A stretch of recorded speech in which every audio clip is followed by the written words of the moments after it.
Mais si Ata Dishmaya, là on va parler de la paracha de Shlach Lecha, paracha de la semaine. Et là maintenant, on va le vif du sujet, vraiment qui est central dans cette paracha, c'est le Lashon Hara. Et là, ce qui est extraordinaire, c'est que Lashon Hara sur une terre, même pas sur des hommes, sur une terre, sur Eretz Israël. Et pourquoi c'est tellement grave? Pourquoi c'est tellement grave? C'est parce qu'en fait, Eretz Israël, c'est la Malchut. Alors, au début, ce qu'on va voir maintenant, c'est quoi? C'est que Eretz Israël, c'était une prina, c'était un aspect beaucoup plus supérieur. Il était en fait le partsouf qui s'appelle Dora Midbar, qui devait rentrer en Eretz Israël. Dora Midbar, c'est Léa. Léa qui est le partsouf supérieur de Za, d'Akadosh Baruch Hu. Et ensuite, ils ont perdu ce niveau. Donc c'est pour ça qu'il fallait mourir dans le désert pour qu'ils puissent rentrer le partsouf qui est plus bas, qui est Rachel. Et donc Eretz Israël, c'est la prina de Rachel. Donc parler mal de Eretz Israël, c'est très grave. C'est très grave. Et pourquoi? Parce que c'est comme si tu parles sur la Shrina. C'est comme du Lashon Hara sur la Shrina. Donc c'est rien qu'une petite introduction, c'est le sujet. C'est le sujet qu'on va traiter aujourd'hui. Alors pour ça, je vais commencer par le Zohar HaKadosh. Le Zohar HaKadosh, il dit comme ça. Vaishlach otam, c'est le pasouk de la paracha. Vaishlach otam Moshe mimidbar paran, alpi Adonai, kulam anashim rashi Israël hemma. Ça veut dire que c'était tous des Nessiim. Il dit le Zohar HaKadosh, de ça que le pasouk qui dit kulam anashim, c'est tous des tzadikim. Il te dit kulehu zakain havu. Vereché d'Israël à vous, ils étaient tous des tzadikim et des Nessiim. C'était les têtes de Am Israël. Et tous les Meraglim, les 12 Meraglim, ils étaient tous les têtes, les Nessiim de Am Israël. Avalenu deberu le garmaihu eta bisha. Voilà la raison qu'ils ont descendu de niveau. De là maintenant, c'est pour ça qu'on va traiter le Lashon Hara. C'est-à-dire que même qu'on parle d'Eretz Israël, c'est la Shrina. Maintenant, si on parle d'un juif, encore pire. Parce qu'un juif, c'est Chelek Eloah Mima'al. C'est une partie divine, une partie de divinité. Avec le Tselem, Betselem Elohim bara et Adam. Donc c'est comme si on est en train de parler d'Akadosh Baruch Hu. Et on va voir un exemple. On va voir un exemple dans la Gemara, que même le Navi, Oshia Ben Be'eri, on va voir dans la suite, on va voir ça, dans la Gemara, qu'il a parlé de la Lashon Hara. Donc c'est Kol Sheken, c'est la plus forte raison quand il parle de la Lashon Hara sur Am Israël. Et là il te dit, qu'est-ce qu'ils ont fait maintenant ces 12 Nessiim, les têtes de Am Israël? Avalem inigu le'atzmam etzar ra'a ve'as parcha mehem nishmat hashvatim. Écoute bien, ils étaient 12 Nessiim qui avaient les 12 Neshamot des Shvatim. Les Shvatim, c'est les enfants de Yaakov. Ils avaient les Neshamot des enfants de Yaakov. Et comme ils ont parlé Lashon Hara, ils ont perdu cette Neshama. Ils sont partis, cette Neshama elle est partie. Bon, après on va voir que c'est que seulement les 10. C'est pas à part Caleb ben Yefune, Yoshua ben Nun. Comme il dit le Harizal, Shishnem Asar Meraglim Elahem Keneged Yudbet Shvatim. Ces 12 Meraglim, ils sont en parallèle avec les 12 tribus, c'est-à-dire les 12 enfants de Jacob, les Neshamot des tribus, ils avaient. Te dit, et dès qu'ils ont parlé de la Lashon Hara, ils ont perdu. Ces Neshamot les ont quittés. Les Neshamot les ont quittés. C'est comme quelqu'un maintenant, il travaille tellement bien, il fait des bonnes mitzvot. Il y a ce qu'on appelle dans Sha'ara Gilgul le Ibour. Tu peux recevoir un Ibour d'un tzaddik. Tu as fait une mitzvah que le tzaddik avait l'habitude de faire, donc tu reçois ce qu'on appelle le Ibour, et donc le tzaddik il se colle à toi. Il vient en toi, il va t'aider pour faire la Torah et les mitzvot. Mais si chas v'shalom, tu fais des averot, tu fais la Lashon Hara, ou le kaas, la colère, ou des averot, et bien il te quitte. Il te quitte, parce qu'il est venu t'aider. Il est venu t'aider, et si chas v'shalom, tu fais des averot, donc il te quitte. Il te dit, Amay natle etada, et pourquoi ils ont pris cette mauvaise etza, ce mauvais conseil? Pourquoi ils ont pris ce mauvais conseil? Elamru iya'alun Israël le'ar'a. Nit abar anan milemehevereshin. Ils ont dit, mais attends, qu'est-ce qui va arriver maintenant? Si Am Israël, ils vont rentrer en Eretz Israël, donc qu'est-ce qu'on va devenir nous? C'est-à-dire les 12, il faut comprendre le malar. toute l'idée, il faut comprendre l'idée de ces 12 Nessi'im, de ces têtes de Am Israël. Ils ont dit comme ça. Si maintenant le Am Israël il rentre en Israël, et donc Moshe Rabbeinu c'est le roi, et ben nous on perd notre poste. Ya'aviru otanu miliyot rashim ki eret Israël i bechinat Rachel vehem ayu bechinat Dora Midbar bechinat Léa. C'est l'introduction qu'on a faite. C'est-à-dire en fait eux ils sont bechinat, c'est-à-dire Eret Israël, c'était bechinat Rachel, ça c'est à cause de la faute du Chet HaEgel, donc c'est descendu de niveau. Eux ils sont Dora Midbar. Donc ils pouvaient rentrer en Eret Israël, qui est Rachel, mais ils perdent leur poste, ils perdent leur statut. Ils sont plus adaptés. Ils ont plus le même statut. Ils descendent de niveau. Donc comme ils perdent le statut, ils descendent de niveau. Ils n'ont pas voulu. En fait, j'ouvre une parenthèse. Donc qu'est-ce qu'il a dit? Comment il explique le Harizal? Quand il dit Shlach lecha anashim, Akadosh Baruch Hu dit à Moshe Rabbeinu, envoie pour toi ces meraglim. En fait, l'idée c'est que Moshe Rabbeinu, il envoie les meraglim pour qu'ils vont élever le niveau d'Eretz Israël de Prinat Rachel à Léa. Donc s'ils élèvent le niveau d'Eretz Israël de Rachel à Léa, donc même les Nessi'im, ils vont plus perdre leur statut. Ils vont rester avec leur statut de Dora Midbar et Moshe Rabbeinu et tout le monde est content. Mais eux, ils n'ont pas fait ça. Parce qu'ils avaient cette crainte de perdre leur poste et de perdre leur statut quand ils vont aller en Eretz Israël. Vimane Moshe Reshina Haranin. Et qu'est-ce qu'il va faire Moshe? Si eux, ils rentrent maintenant en Israël, Moshe Rabbeinu, il va changer de dirigeant. Il va changer de dirigeants qui sont Prinat Rachel. Ça, c'est ce que eux ils pensaient. Deha anan zachenan bemidbara lemeheve reshim. Parce que nous dans le désert, on a mérité d'être des têtes, d'être les têtes de tribus. Aval be'ara la niske. En Eretz Israël, on n'aura pas ce mérite d'être des têtes de tribus.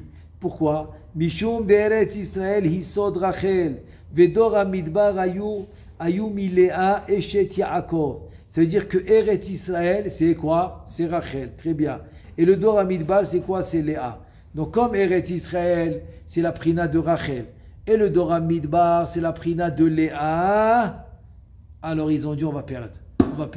Ils n'ont pas pensé comme le Harizal il dit, ce que Moshe Rabbeinu il voulait.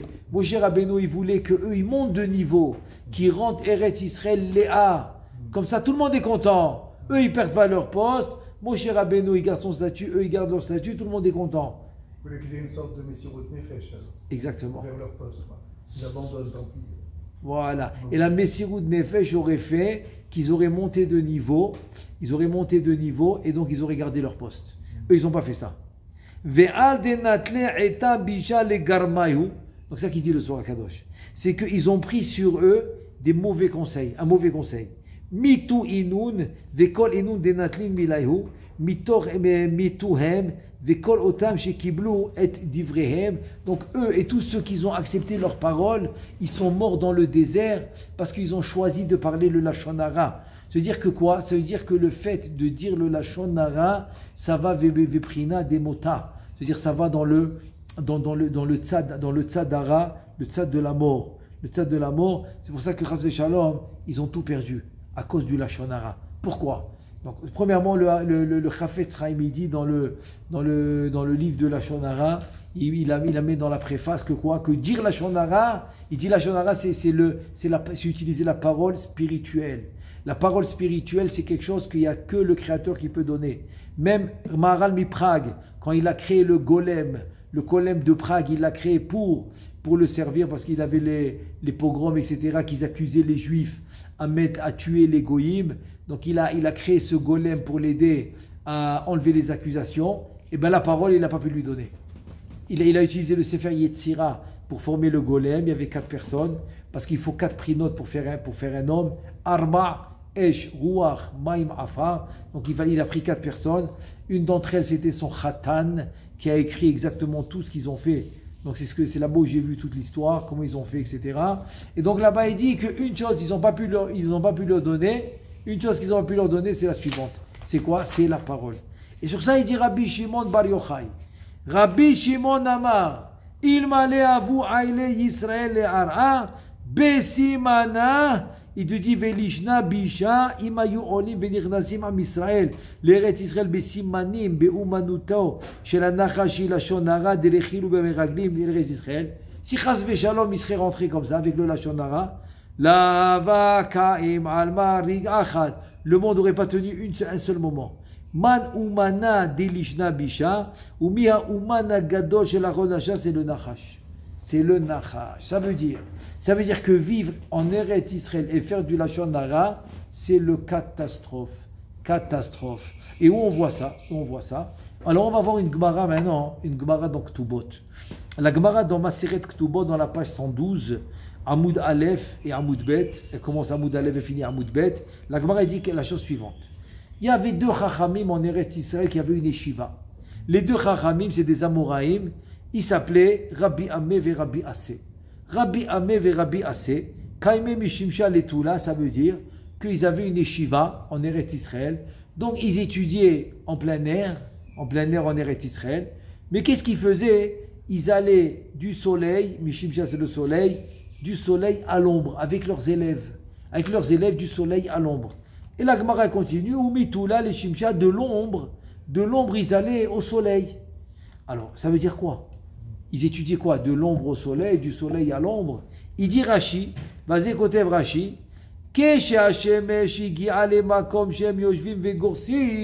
quand le soleil il arrivait à l'endroit où ils étudiaient, on parle en été, quand il faisait chaud, et le soleil il est chaud, il leur tape sur la tête. Donc quand le soleil il vient maintenant vers l'endroit où ils étudiaient, il leur dit Rabotai, les élèves, Ayekarim, on va changer de place. Donc ils vont à l'endroit de l'ombre en été. Ou Bimé Atsina, en hiver c'est le contraire.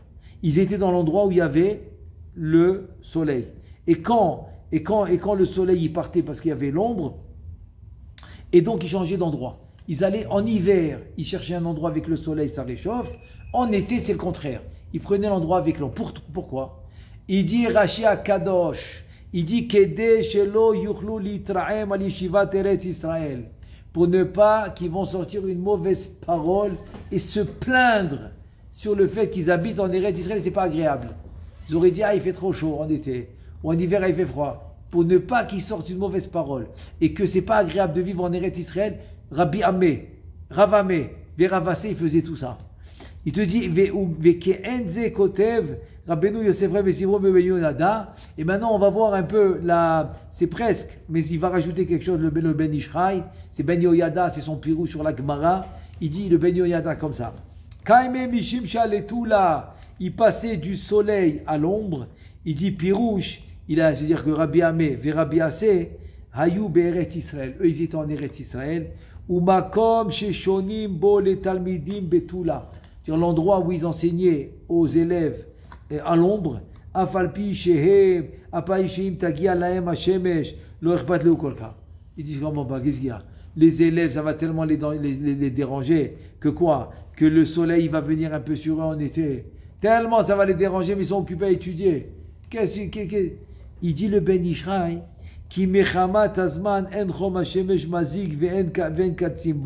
C'est-à-dire que c'était pas tellement, c'était un petit moment. Combien ils vont rester au soleil? 1 minute, 2 minutes, de temps de déménager. Pourquoi Rava et Veravasé, avant que le soleil y vienne, déjà échangé de place? Pourquoi? Qu'est-ce qu'il y a? 1 minute, 2 minutes. Il dit le Ben Ishraï im kolzot, yachushu shema miktsat mina talmidim, yakutsu bechom hashemesh. Il dit peut-être qu'il y en a quelques-uns, que ça va les déranger. Et alors, il dit Ve'az yomru befiem, ils vont dire avec leur bouche En makom zetov. Difficile ici en Eretz Israël. Comme ça, il va dire. De peur qu'il va sortir une phrase comme ça. C'est difficile ici en Eretz Israël. Alors il les faisait bouger avant. Ve'nakum lishe bemakom acher sheshbo tula. Ils vont dire si ici c'est chaud, viens, on change de place. Qu'est-ce qu'ils ont fait? Ravame Veravasé. Les karayu Ravame Veravasé. Makdimim les makom lakum makom ze shetagia elav hashemesh le makom tula kede shelo yavo echad mitalmadim lomar hamakom haou lo tov. Ça veut dire que quoi? Pour ne pas que un des élèves, il va dire cet endroit il est pas bon, il changeait de place avant que l'élève y parle. Il te dit, et de là tu apprends que quoi? Venimtsa motzi dibal chelek karka meret Israël. De là tu apprends que si un élève, un, pas deux, il n'a pas dit deux, trois, un, il va dire quelque chose de mauvais sur Eretz Israël, donc de là qu'on n'a pas le droit de parler de mal sur même un petit morceau, même un petit terrain de Eretz Israël. On n'a pas le droit de parler du mal. Et là, il continue, le Ben Ishra, il dit la chose suivante. Umikan yilmod adam moussar askel. De là, l'homme qui prend un grand moussar, lequel? Lishmor pivul shono, qui garde sa bouche. Les bal yotzi mi piv shum dibour, lotov les ganot afilu ma'achad meret Israël, qui ne va pas sortir de sa bouche, qui ne va pas sortir de quelque chose de mauvais sur Eretz Israël, même pas Amma. C'est quoi Amma? Amma, c'est un demi-mètre, un peu moins, 48 cm. Même sur un endroit de 48 cm en Eretz Israël, ne parle pas de mal sur Eretz Israël. Que ça soit mitzada avir, l'air, que ça soit mitzada kor ve'achob, que ça soit froid ou chaud, hen mitzada perot, que ça soit pour les fruits, vehen be'inyan abinyan vekayotse, sur la construction, sur les immeubles, afilu ba'et churbana shei beyad hagoyim, même quand Eretz Israël était détruite, dans les mains de Goyim, ne parle pas de mal d'Eretz Israël. Ve'abati, même chez le Goyim, même que les maisons appartenaient au Goyim, Kedé chez l'Oye Bichlal Motzi Diba l'Eretz Israël, pour ne pas, il dit le Ben Ishraï, pour ne pas que tu sois parmi, comme les Meraglim, Chasve Shalom, comme les Meraglim qui ont parlé de mal d'Eretz Israël, et sur ça, sur ça, le Ramban, il ramène un truc incroyable. Le Ramban, il dit, écoute bien, fais la différence. Dans cette paracha, les midot, les yag midot, une partie est mentionnée. Pourquoi pas tout est mentionné? Pourquoi tu n'as pas ramené les 13 midot? Quand ils ont fait la faute du Hegel, la faute du Vaudor, Moshe Rabbeinu, il a prié à Kadosh Baruch Hu, il a ramené les 13 midot. El, Rachum, Vechanun, Ere, Rapay, les 13. Et à Kadosh Baruch Hu, à la fin, après 3 fois 40 jours, etc., il lui a dit, Salah tekid varecha. C'est bon, je te pardonne, je vais pardonner à Israël. Ici, Moshe Rabbeinu, il ne ramène pas les 13 midot. Dans le passouk, il ramène 6, il pourrait ramener 2, mais il y a 4, il ne pouvait pas ramener. Il dit le Ramban. Pourquoi? Parce qu'il dit Ayou posh'im ou mezidim. C'est-à-dire, ils étaient vraiment, ces 4 midot, il n'aurait pas pu faire sa négo. Il n'aurait pas pu les protéger avec. Ces 4 midot, ils sont allés contre ces midot-là en parlant le Lachon Hara. Donc même les 13 midot de Rachamim, comme il dit, Ya'asu et Delefanaï, Vani Mochel Lahem, qui vont faire ces 13 midot, je vais leur pardonner. Là, ils ne pouvaient pas. 4 d'entre eux, c'est sûr qu'ils ne pouvaient pas les mentionner. Tellement c'était grave la faute qu'ils ont faite. Alors maintenant, qu'est-ce qu'on doit faire? Pardon? C'est prémédité leur Exact. leur truc. Exactement. Alors qu'est-ce qu'on doit faire maintenant? Alors premièrement, c'est ce qu'on a ramené du Ben Ishraï, faire très très attention de ne pas amener la Shonara sur Eretz Israël. Et sur ça, la Gemara ramène, elle dit comme ça. Ma umanuto shel adam ba'olam hazeh. C'est quoi le métier de l'homme dans ce monde? Alors la Gemara a dit Asim atzmo ke'ilem. Il faut te rendre comme un muet. C'est quoi comme un muet? Mesure tes paroles. Comme mon Rav Alav Shalom, il disait, la parole avant que tu la sortes de ta bouche, c'est toi qui la contrôle. Mais la parole après que tu l'as sortie de la bouche, c'est elle qui te contrôle. Donc mesure tes paroles. Sois comme un muet dans ce monde. Et sur ça, Chachamim ils disent, Shtikuta sama dekola. Le silence et ne pas répondre, c'est la refoua, c'est la guérison de tout. La guérison de tout, c'est ça. Et il dit le Sefer Chassidim, c'est pas Chassidim. Le Sefer Chassidim, ça fait à peu près 500 ans, 450. Sefer Chassidim, c'est presque 1000 ans. C'était au temps des Rishonim. Le Sefer Chassidim, il dit la chose suivante. Il dit, celui qui va, par exemple, il a envie de parler, il a envie de répondre, il a envie de dire un Lachon Hara, il a envie de s'énerver, il va se retenir, et bien celui-là, qui va se retenir une fois contre son Yetzer Hara, il dit c'est payé plus que 100 mitzvot, que l'homme il va faire, comme c'est dit dans ces mots, il va faire 100 mitzvot où le Yetzer Hara va pas l'empêcher, va pas l'embêter. Comme il va aller au mikvé, il va aller à la synagogue, il va mettre les tefillin, il va mettre le talit. Tu vas compter 100 mitzvot comme ça, où il va acheter des très bons aliments pour Shabbat, 100 mitzvot comme ça, où le Yetzer Hara il l'embête pas. Il l'embête pas, il le laisse faire. Tu dis une avéra que tu as retenue, que tu n'as pas fait. Tu devais parler, tu n'as pas parlé. Tu voulais t'énerver, tu t'es pas énervé. Et tu voulais faire une avéra, tu l'as pas faite. Une que tu as combattu ton Yetzer Hara, que tu as combattu ton Yetzer Hara, c'est plus que 100 mitzvot que tu as fait sans avoir de problème avec ton Yetzer Hara. Voilà. Tu avais envie d'aller au mikvé, il t'a laissé tranquille. Tu vas acheter pour Shabbat, il t'a laissé. Tu veux mettre le talit, c'est fini, il t'a laissé. 100 mitzvot comme ça qu'il t'a laissé faire tranquillement. Une que tu t'es retenue, elle vaut 100. Elle vaut 100. Regarde un peu la force de se retenir pour ne pas faire des avérotes. Eux, ok, ils craignaient de perdre. Et alors, s'ils craignaient de perdre, pour ça, il faut faire une avéra. Donc, ils se sont laissés aller. Et s'ils s'étaient retenus, s'ils étaient retenus de ne pas parler chez la Janara, non seulement ils n'auraient pas perdu, mais ils auraient eu un niveau encore plus élevé. Parce que ce n'est pas la même chose d'être au désert ou d'être en Eretz Israël. C'est un niveau qui est beaucoup plus élevé. Ils auraient gagné. Et comme Yarovam ben Nevat, c'est exactement la même chose. Que Yarovam ben Nevat qui avait un niveau de Torah extraordinaire. Lui, c'était le premier de Malchei Israël quand la royauté s'est divisée en deux. Il y a eu Malchut avec le fils de Shlomo qui s'appelait Rechavam. Et donc lui, il a continué la Malchut Yehuda, c'est la Malchut de son père David. Et d'un autre côté, il y a eu les 10 tribus qui ont continué la Malchut Israël. Le premier qui a régné dans Malchut Israël, c'est Yarovam ben Nevat, qu'il a été oint par Achia Shiloni. Achia Shiloni, qui est sorti d'Égypte avec Moshe, etc., qui était le rave de Eliyahu Navi. Donc c'est lui qui a oint Yarovam ben Nevat quand ça s'est divisé en deux. Pour les 10 tribus, quand la royauté s'est divisée en deux. Et lui, c'est écrit que tous les chachamim devant lui étaient comme une peau de l'ail. Loya Dofi Betorato, c'était un chacham extraordinaire. Personne ne pouvait le dépasser, il était très calé. Personne ne pouvait le dépasser en Torah. Et pourtant, il a eu peur de perdre sa place, parce qu'il a dit, si pendant les fêtes, on va aller à Yerushalayim, moi je ne pourrais pas m'asseoir dans l'endroit du roi.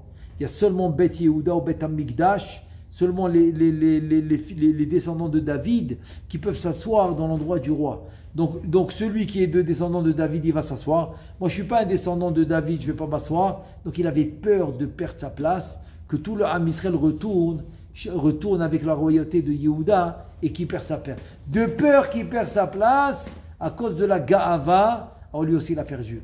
Et c'est un des noms qui est rapporté dans Masechet Sanhedrin, Shen lo chelek le'olam haba, qu'il n'a pas de chelek le'olam haba. Voilà encore une fois qu'à cause qu'il a eu peur de perdre sa place, et donc il a perdu le olam haba. Eux aussi, ils ont eu peur de perdre leur place, et comme dit la Gemara, et donc ils n'ont pas eu olam haba. Et c'est pour ça qu'ils ne sont pas rentrés en Eretz Israël, etc. Donc on voit ici l'importance que l'homme doit se retenir. Et s'il se retient, comme il dit le Sefer Hasidim, s'il se retient même une fois, il peut gagner quelque chose d'extraordinaire. Et surtout dans l'étude de la Torah. Pourquoi ? Parce que l'homme, quand il se retient, alors il reçoit des cadeaux dans l'étude de la Torah. Et sur ça, c'est écrit Kiner mitzvah ve Torah or. Ça veut dire que quoi ? La mitzvah, c'est un air, c'est une bougie. La Torah, c'est or, c'est la lumière. Imagine-toi maintenant, tu as une chambre remplie de nérotes qui sont les bougies. Donc c'est plein de mitzvot, mais tu n'as pas pour les allumer, parce qu'il n'y a pas de Torah. Ok, tu as plein de mitzvot, tu reçois un olam haba rempli de nérotes, rempli de bougies, mais tu n'as pas pour les allumer. Pourquoi ? Parce qu'il n'y a pas de Torah. Donc se retenir comme ça, c'est le vrai cadeau qu'on va recevoir, c'est le niveau de Torah qu'on va avoir.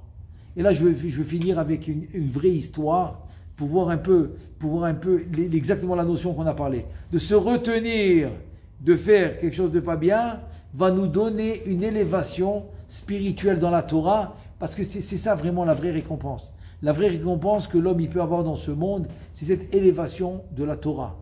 Et l'histoire, c'est comme ça, c'est par le Sdechemed. Rabbi Chaim de Chizkia et Schouni, un truc comme ça, je ne me rappelle pas exactement le nom. En tout cas, il a fait un livre, il s'appelle Sdechemed, 10 volumes, 10 volumes, toute la Torah. Toutes les questions que tu peux avoir dans la Torah, il a tout réuni là-bas. 10 volumes, et là-bas, il raconte, c'est le Rav Shvadron qui était chez lui. Donc c'est une vraie histoire qui est vraiment, on a les sources, on a la source qui a été racontée par le Rav lui-même. Il dit comme ça. Il dit qu'un jour, il était dans son kollel, il étudiait. À l'époque, comment ça marchait? C'est qu'ils avaient un kollel en Chutz Laaretz, il était en Russie. Et donc le kollel, c'est un riche qui prenait 10 personnes dans la synagogue et ils étudiaient la Torah. Voilà. Il les mettait là-bas, ils étudiaient la Torah et lui il s'occupait d'eux. Il leur amenait tout ce qu'ils avaient besoin, il leur payait mensuellement, etc. Ou chaque semaine, ce qu'ils avaient besoin, en tout cas, il s'occupait d'eux. Mais ils étudiaient la Torah.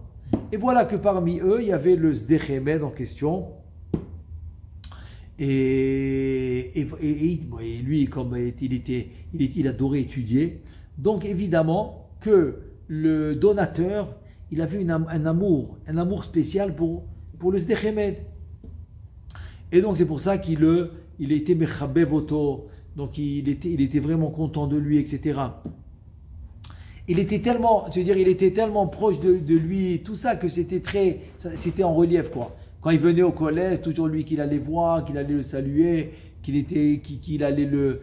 Et ça a commencé à créer de la jalousie, jusqu'à que un des étudiants était très, très jaloux de ça. Il a été tellement jaloux de ça qu'il a décidé de lui faire un coup pour que ce donateur, il arrête de lui donner tellement d'amour et qu'il puisse aimer aussi les autres. Donc qu'est-ce qu'il a fait? Il a décidé comme ça. Le Sdechemed, il venait, on va dire que le kollel, il commençait à 9h. Le Sdechemed, il venait à 8h parce qu'il voulait étudier. Et qui venait à cette heure-là, 2 fois par semaine pour nettoyer la synagogue? La femme de ménage, qui était une Goya. Donc elle est venue à 8h parce qu'elle dit de toute façon le kollel, il commence à 9h. Donc moi je viens à 8h pour nettoyer. Comme ça à 9h, moi j'ai fini de nettoyer, eux ils viennent étudier. Mais le Sdechemed, il venait à 8h parce qu'il voulait étudier. Donc lui il était déjà là-bas. Et elle faisait son travail, et lui il ne faisait pas attention parce qu'il étudiait. Elle faisait son travail, tout le monde est content, il n'y a pas de problème.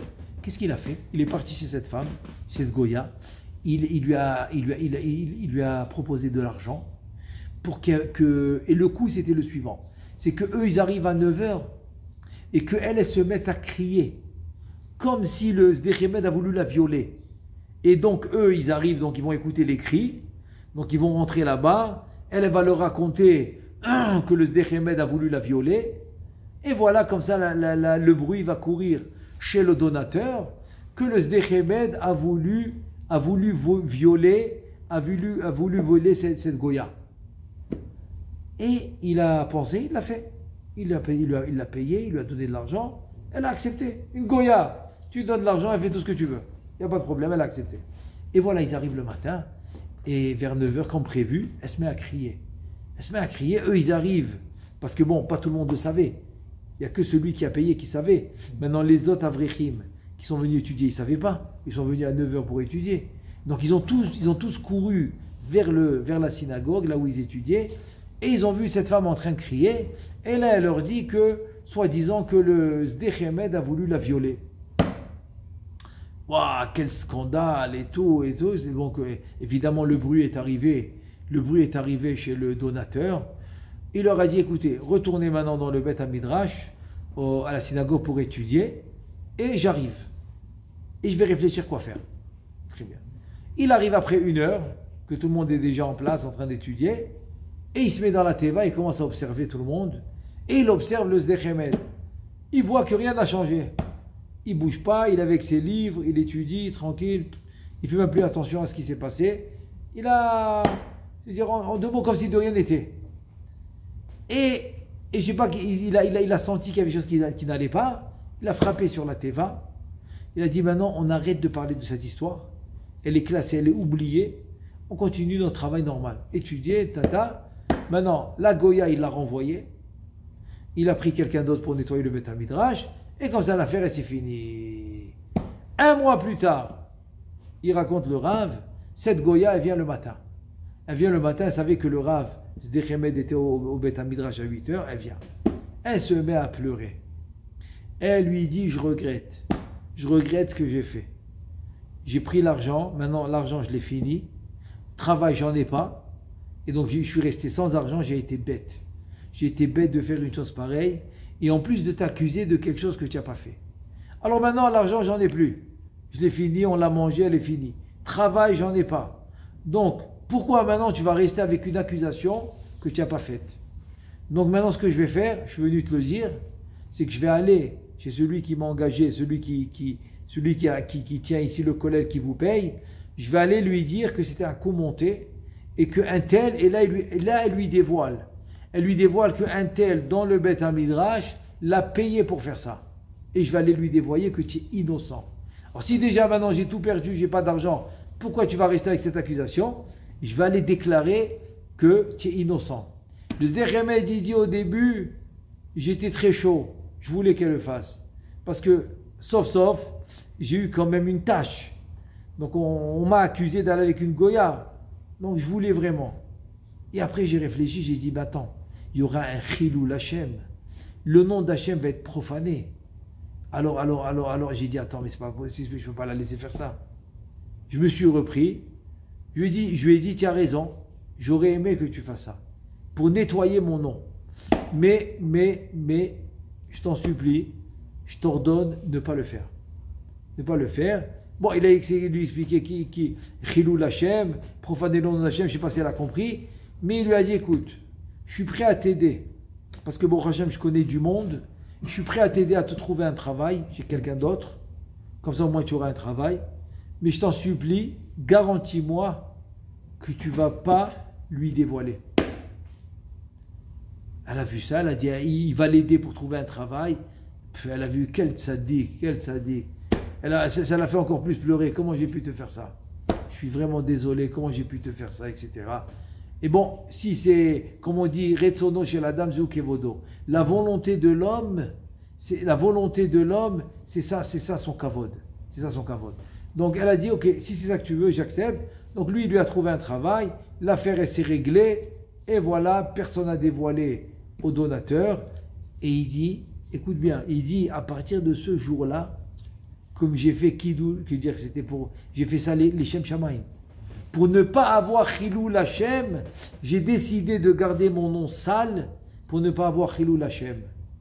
Donc il dit, à partir de ce jour-là, le Zdechemad, il a dit, j'ai comme reçu toute la Torah en cadeau. Et donc ma tête, elle s'est ouverte. Et tu n'as qu'à voir les livres, hein. J'ai dit, il y a 10 volumes. Il n'y a pas une question que tu peux penser qu'il n'a pas posée. Toutes les halachot, tout le Shulchan Aruch, tous les sujets possibles, imaginables. Je donne un exemple. Même un sujet comme l'Aïloula de Rabbi Meir, on dirait que c'est le Yud Dalet, Iyar ou pas, oui ou non, qui n'est même pas un truc de halacha, quoi. Même de ça, il parle. Même des trucs comme ça, il parle. À Kol Sheken, la plus forte raison quand c'est des halachot, encore aussi des sujets de la Gemara, tous les sujets, il en parle. Il s'appelle Zdechemad. Voilà, Chizkiyahu, voilà, Rav Chizkiyahu Midini. Midini, voilà, je vais rappeler le nom. Rav Chizkiyahu Midini, et c'est lui qui a raconté cette histoire. Donc, comme il a fait un Kiddush Hashem, alors voilà, ça résume tout ce qu'on a dit, ça résume. Que le fait que tu t'es retenu de ne pas faire la Avera, l'Irvod Hashem, je dis bien l'Irvod Hashem, tu t'es pas retenu parce que tu avais peur. Non, tu l'as fait en l'honneur d'Hachem, tu t'es retenu. Alors regarde la Siyata d'Ishmaïa que ça lui a donné. Ça lui a une Siyata d'Ishmaïa extraordinaire dans le Limoud, et c'est comme ça qu'il a pu avoir tout ce qu'il a eu et écrire tellement de livres, etc. Que jusqu'à aujourd'hui, on étudie dans l'école les livres, dans les yeshivot, ils sont très utilisés ces livres. Tout ça, regarde, grâce à un marassé, une bonne volonté de ne pas faire Chilul Hashem, de vouloir faire Kiddush Hashem. Alors, Bezrat Hashem, qu'on puisse prendre moussard de ça. Baruch Adonai, Le'olam, Amen ve Amen.